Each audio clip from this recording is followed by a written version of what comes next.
And let's see, I've got a fella named Andrew Gould who plays a very good tenor sax. Hey everyone, I haven't done a video in a while.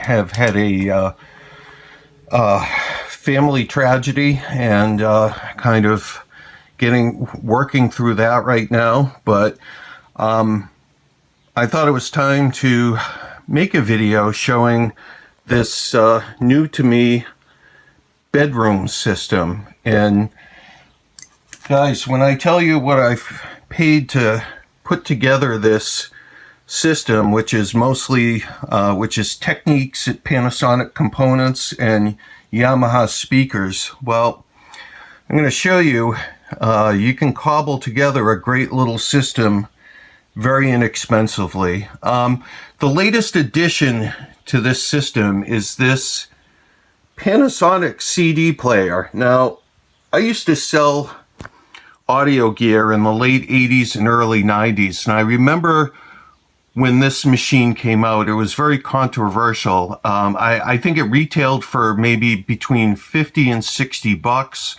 They were made in Singapore, and they did indeed incorporate the single bit output mash, multi-stage noise shaping, co-developed with Panasonic and Technics and NTT. You know, I hated selling any Technics or Panasonic machines back in those days because the commissions on them were very low. The gross margins on them were very low, but they were good players, and people would come in into the retail store on a Sunday when the flyers came out in the Sunday paper. Of course, this was before the internet. And people would come in on a Sunday with their flyer grasped in their hand, and sight unseen, they'd say, "Give me one of these." And you ask them if they want to look at something better, and then, "No, give me one of these." Okay. Well, as a commission salesperson, you weren't crazy about selling them. At the most, the commission was 50 cents. 50 cents on a 50 some odd dollar sale. And then management always told you, well, make it up with the service plan. And who's going to want to buy a $30 service plan? It maybe was $30 for an extra year on such an inexpensive player. Not many people. I mean, sometimes they would, but this is a nice little player. It sounds great. I want it simple. I didn't want a remote control because this is right at my bed. And I was playing Coltrane's Love Supreme last night, and it sounded fantastic. So that's my little CD player. Now, it also came with these little brackets, and I had no idea what the heck these were. These were mounted on the back. So I found the manual online, and what these are designed to do, these mount onto the back of the player. If you're going to put a standard size component on top of this, which eventually I'm going to do because I'm going to add a Technics turntable, which I have downstairs, to this system. Mount these on the back, and your component will fit on top. So if it extends out, because this CD player is so compact, and that will accommodate an extra component on top. So that CD player at Savers was $5. This is the most expensive component in the system, and this is a RS933W.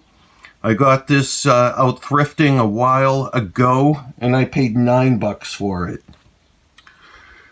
The heart of the system is this 1982 vintage receiver. This is an SA212, 25 watts per channel. Has main, remote speakers, has a subsonic filter for cutting out noise and rumbling when you're playing a turntable. Loudness button, accommodation for a tape monitor, mono stereo, and then you've got an auxiliary input. Of course, the tuner is built in, and then a phonograph input. Over here, you've got a signal strength meter and the quartz lock, which will show you when your station is locked in. And you've got a very sensitive FM and AM tuner. This past week, I've been listening to the NBA Finals. I'm in the Boston area, and I listen to the radio coverage from Cleveland, Ohio on AM 1100.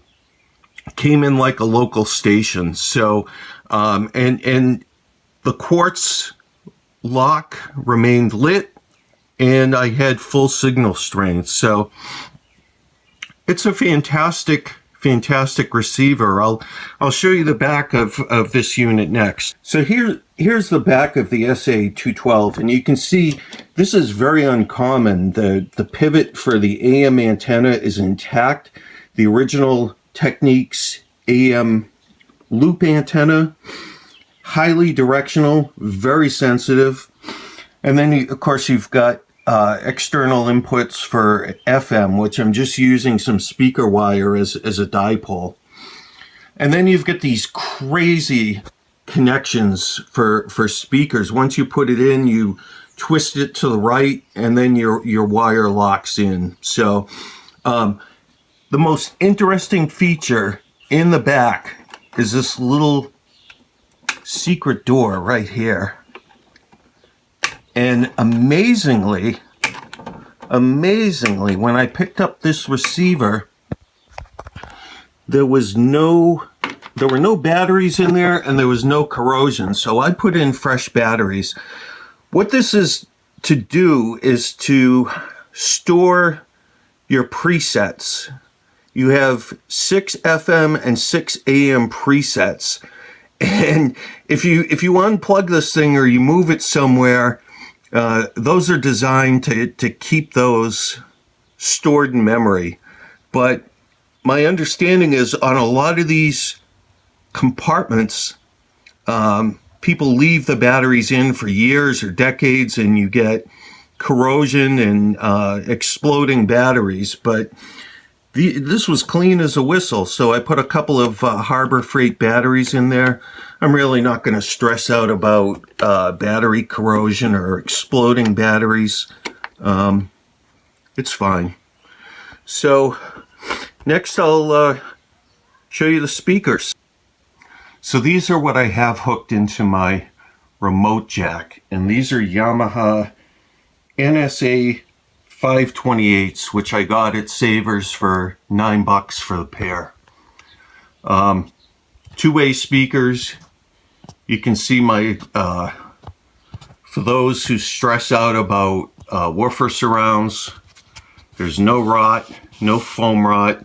This might even be a cloth. The next speakers I'm going to show you are definitely cloth, but they're perfect. The only thing I've added to both pairs of speakers was I stuffed the inside with egg crate foam to give it a little more defined, a little tighter bass.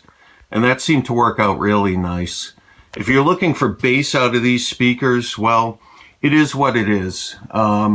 Certainly I can add a powered subwoofer to the system if I want to, but that's not the point here.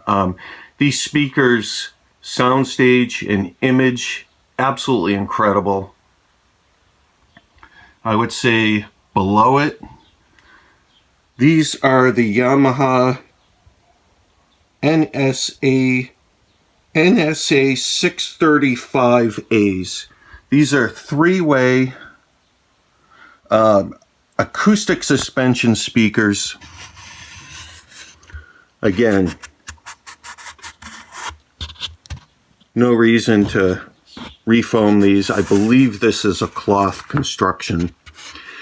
And these are remarkable speakers. If you're looking for something, you know, a lot of people online in the forums have said, oh, they're garage speakers. Well,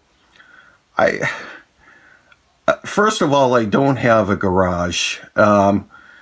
Second of all, they're nicer speakers than what you'd put into a garage. They definitely are.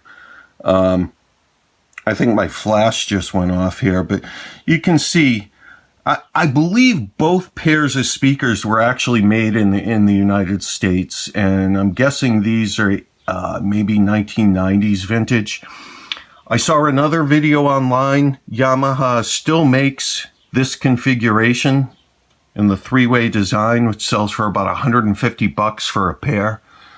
And they make these guys for bookshelf and for surround. So depending on the mood I'm in, if I want some louder, richer sound, I can switch these on for my mains, and I can switch these guys on for my remotes. I was listening to some baseball the other night. These are great for vocals. These are just unreal for jazz music. Just fantastic. So let's wrap it up. So this bedroom system, Technics, Panasonic, and Yamaha. How much did this set us back? Well, $9 for the small Yamahas, 14 bucks for the three-ways, so we're at 23 bucks. $5 for our CD player, $5 for our receiver, and $9 for our tape player. So we're at 23, 28, 33, 43. We're at 42 bucks for a bedroom system. I think we did pretty nicely. I gotta tell you, this thing rated at 25 watts. They rated these very conservatively back in the day.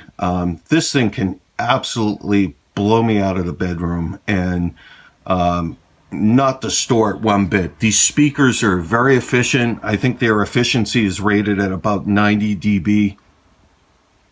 But this little system, to me, is the ultimate bedroom system. And like I said, didn't set us back a lot of green. So hope you enjoyed this video. It can be done. Give me a thumbs up or subscribe, and more videos to come. Take care.